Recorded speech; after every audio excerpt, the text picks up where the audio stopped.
Hi పిల్లలు, welcome to my YouTube channel Telugu life tales. ఈరోజు చెప్పబోయే కథ ఒకరికొకరు సహాయం.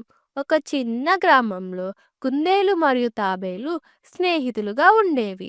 అవి ఒకరోజు అడవిలో ఆడుకుంటూ ఉన్నప్పుడు కుందేలు ఒక గొయ్యలో పడిపోతుంది. తాబేలు, నన్ను రక్షించు అని కుందేలు అరిచింది. తాబేలు నెమ్మదిగా నడిచి గొయ్యి దగ్గరికి వెళ్ళింది.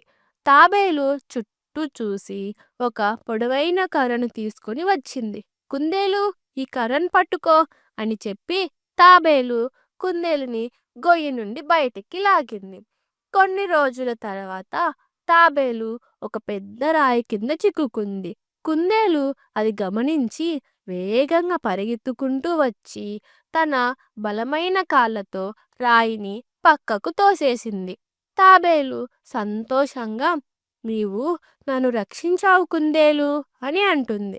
ఇద్దరు ఒకరికొకరు హత్తుకొని మనం ఎప్పుడు ఒకరికొకరు సహాయం చేసుకుంటూ ఇలానే మన స్నేహం ఉండాలని అవి భావించాయి.